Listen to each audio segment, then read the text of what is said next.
وہ انسان کا ایک فرد دیکھتا ہے، مثلاً علی کو دیکھتا ہے، اب وہ اس کی حقیقت کو جاننا چاہتا ہے تو وہ اس کے بارے میں کہے گا کہ ما ہوا۔ تو اب یہاں پر جو جواب دینا ہے وہ اس علی کی حقیقت کے بارے میں جواب دینا ہے۔ ہم کہیں گے کہ علی جو ہے وہ انسان ہے۔ یا مثلاً جو ہے جنگل میں آپ جاتے ہیں، آپ ایک وہاں پر ایک چیز کو دیکھتے ہیں، ایک حیوان کو دیکھتے ہیں اور اس کی حقیقت نہیں جانتے کہ وہ مثلاً پرندہ ہے، وہ مثلاً کیا ہے، درندہ ہے، کیا ہے، مثلاً وہ اس کی شیپ اس قسم کی ہے، انسان کو جو ہے وہ نہیں پتہ چل رہا، تو آپ اس کی حقیقت کو اگر جاننا چاہتے ہیں تو آپ پھر وہاں پر سوال کریں گے کہ ما ہوا، اس کی حقیقت کیا ہے۔ اگرچہ اردو میں ہم اس کا ترجمہ کرتے ہیں کہ ما ہوا یہ کیا ہے، لیکن اس میں جو چیز مد نظر ہوتی ہے وہ اس کی حقیقت ہوتی ہے کہ یہ کس حقیقت سے تعلق رکھتا ہے، اس کی اپنی کیا حقیقت ہے۔ تو اس کے جواب میں جو مطلب آپ جو حقیقت آپ بیان کریں گے اس جواب کو ماہیت سے یاد کیا جاتا ہے۔ مثلا آپ کے بارے میں اگر سوال کیا جائے ما ہوا، تو آپ کے اس سوال جب کیا گیا کہ ما ہوا تو جواب کیا دیں گے؟ مثلا کہا جائے گا مثال کے طور پہ علی انسان ہے، تو اب یہ انسان کیا ہے؟ ماہیت کہلائے گا۔ تو پس ماہیت کی جو ڈیفینیشن ہو جائے گی وہ کیا ہے؟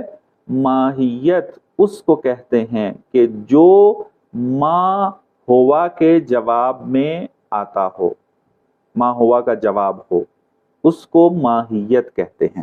یعنی ہر چیز کی جو حقیقت ہے وہ ماہیت ہے اس کی۔ میں نے یہ وجہ بیان کر دی ہے کہ اس کو ماہیت جو ہے وہ کیوں کہا جاتا ہے۔ تو لہٰذا ماہیت کیا ہو گئی؟ ایک چیز کی حقیقت ہے کہ جو اس کی ذات کو تشکیل دیتی ہے۔ مثلا ہماری ذات کیا ہے؟ ہماری ذات جو ہے وہ انسان ہونا ہے، بس انسان جو ہے وہ ماہیت کہلائے گا۔ اسی طریقے سے آپ مثلا میز کو دیکھ لیں، آپ جس نے پہلی دفعہ اپنی زندگی میں میز کو دیکھا ہوا ہوگا تو وہ کیا ہے؟ سوال کرے گا کہ یہ کیا ہے، ما ہوا کے ساتھ اس کا جو ہے وہ سوال کرے گا۔ تو آپ کو پتا ہونا چاہیے کہ وہ کیا ہے؟ حقیقت کے بارے میں سوال کر رہا ہے۔ الماہیہ کیا ہے؟ ہیا، یعنی یہ ماہیت کیا ہے؟ ما یقالو، جو کہا جاتا ہے فی جواب ما ہوا کے جواب میں۔ یہ چونکہ آپ فلسفہ اسلامی پڑھ رہے ہیں اور فلسفہ اسلامی جو ہے اس کی کتابیں عربی کے اندر ہیں، تو بہتر ہے کہ آپ تھوڑا بہت عربی اصطلاحات اور اس سے انس پیدا کر لیں، تاکہ آپ اگر کوئی کتاب پڑھتے ہیں، فلسفے کی ٹرانسلیشن ہوتی ہے اور اس کے اندر بعض اس قسم کے ورڈز یوز ہوتے ہیں تو آپ کو سمجھنے میں جو ہے وہ آسانی ہو جائے گی کہ یہ صاحب کتاب یا جو ہے وہ کیا کہنا چاہ رہا ہے۔ بس ماہیت کی جو ہے وہ تعریف یہ ہو جائے گی۔ اگر آپ مثلاً اس کو اردو میں اگر لکھنا چاہیں گے، ماہیت اس کو کہتے ہیں جو ما ہوا کے جواب میں واقع ہو۔ ما ہوا کے جواب میں کیا چیز واقع ہوتی ہے؟ وہ اس کی حقیقت ہے جو میں نے ابھی آپ کو وضاحت کر دی ہے اس کے بارے میں۔ بس یہ ماہیت ہے۔ اردو زبان میں ماہیت کو جو ہے وہ جوہر کے ساتھ تعبیر کیا جاتا ہے۔ اسے کہتے ہیں ماہیت کی جو تعریف کی جاتی ہے، ماہیت کا جو ورڈ یوز کیا جاتا ہے وہ جوہر کے ساتھ کیا جاتا ہے۔ لیکن یہ جو تعبیر ہے ہماری نظر میں یہ درست نہیں ہے، ماہیت کا معنی جوہر کے ساتھ کرنا، چونکہ فلسفہ اسلامی میں ایک اور حقیقت کو بیان کیا جاتا ہے، اس کو جوہر کہتے ہیں کہ بعد میں اس کی بحث آئے گی، تو اس کے ساتھ آپس میں یہ جو ہے وہ مکس ہو جاتے ہیں، پھر سمجھ میں نہیں آئے گی۔ تو اس کے لیے ہمیں ورڈ جو ہے اردو میں ماہیت ہی یوز کرنا ہے، اس کے علاوہ ہم جو ہے وہ ماہیت کے علاوہ کوئی ورڈ یوز نہیں کر سکتے۔ ہاں ممکن ہے کہ ذات کی تعبیر ہم استعمال کر لیں کہ انسان کی ذات کیا ہے، اس ذات سے مراد ہماری کیا ہوگی؟ ماہیت ہوگی۔ تو ذات کی تعبیر اردو میں استعمال کر سکتے ہیں، پاسبل ہے۔ انگلش کے اندر جو ماہیت کے لیے لفظ استعمال ہوا ہے وہ